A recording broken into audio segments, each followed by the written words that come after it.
Hello everyone, আসসালামু আলাইকুম। Simple Sumaj কিচেনে সবাইকে স্বাগতম। আজকে আবারও একটি নতুন রেসিপি নিয়ে চলে আসলাম। আজকে আমি রান্না করব মাছ দিয়ে কচুরমুখী রান্না। তো চলুন রেসিপিটি শুরু করা যাক। কিভাবে আজকে আমি রান্না করব, একদম সহজ ও অসাধারণ স্বাদে আজকের এই কচুরমুখী রান্নাটা শেয়ার করব। কচুরমুখীগুলো ধুয়ে নিয়ে বেশি করে একটা পাতিলে পানি দিয়ে সেদ্ধ করে নিচ্ছি কিছুক্ষণ ঢাকনা দিয়ে। কিছুক্ষণ পর কিন্তু কচুরমুখীগুলো খুব ভালো করে সেদ্ধ হয়ে গেছে। এক্ষেত্রে আমি চুলোর আঁচটা বন্ধ করে দিয়ে কচুরমুখীগুলো নামিয়ে নিয়েছি।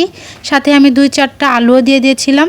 কচুরমুখীর পরিমাণটা কম ছিল, এর জন্য আপনারা চাইলে স্কিপও করতে পারেন।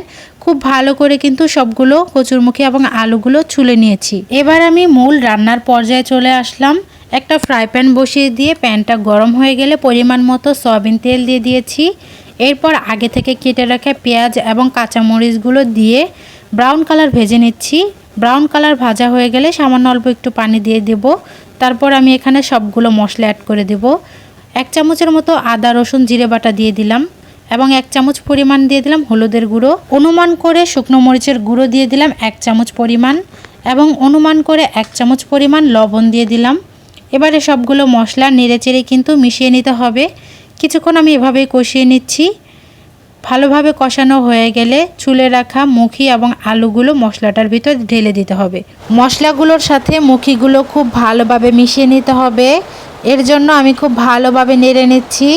এই তো আমি খুব সুন্দর করে নেড়ে নেওয়ার পর 4 থেকে 5 মিনিটের মতো ঢাকনা দিয়ে রাখবো। মুখিগুলোর উপর দিয়ে যখন তেল তেল ভাবটা চলে আসবে ওই পর্যায়ে আমি ঢাকনাটা সরিয়ে নিব। এই তো মুখিগুলোর উপর দিয়ে তেল তেল ভাবটা চলে এসেছে। এবার আমি খুন্তি দিয়ে আবারও ভালো করে নাড়তে থাকবো যাতে নিচ দিয়ে লেগে না যায়। ভালোভাবে নেড়ে নেওয়ার পর এখানে আমি সামান্য অল্প একটু পরিমাণ পানি অ্যাড করে দিব আরও ভালো করে কষানোর জন্য। তরকারিতে কিন্তু যত ভালো করে কষানো হবে তরকারি খেতে কিন্তু তত বেশি টেস্টি হবে।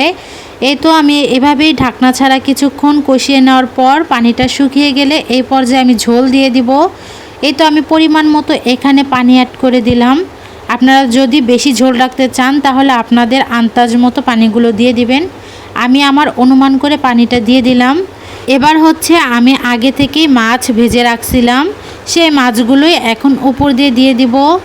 আর আমি আজকে রান্না করছি হচ্ছে রুই মাছ দিয়ে। আপনারা হচ্ছে এই রেসিপিটা যে কোনো মাছ দিয়েই করতে পারেন। যে কোনো মাছ দিয়েই কিন্তু এই মুখির রেসিপিটি খেতে অনেক অনেক বেশি সুস্বাদু হবে। মাছগুলো দিয়ে দেওয়ার পর ঢাকনা দিয়ে রাখলাম। জাস্ট তরকারিটা বলক আসা পর্যন্ত ঢাকনা দিয়ে রাখছিলাম। তরকারিটা বলক এসে গেলে ঢাকনাটা সরিয়ে নিয়ে আমি আবারও ভালোভাবে সাইড দিয়ে নেড়ে নিলাম। যেহেতু মুখির তরকারি নিচ দিয়ে কিন্তু লেগে যাওয়ার সম্ভাবনা থাকে, তাই একটু পর পর আলতোভাবে নেড়ে নিতে হবে। আর রান্নাটাও কিন্তু আমার প্রায় মোটামুটি একদম শেষের দিকে। বিশ্বাস করেন মুখির এই রেসিপি আপনারা এভাবে রান্না করে খেলে নিমিষেই 2 প্লেট ভাত খেয়ে উঠতে পারবেন। এত এত টেস্টি আর মজাদার। আপনারা অবশ্যই ট্রাই করবেন। আজকে এই পর্যন্ত, কি আল্লাহ হাফেজ।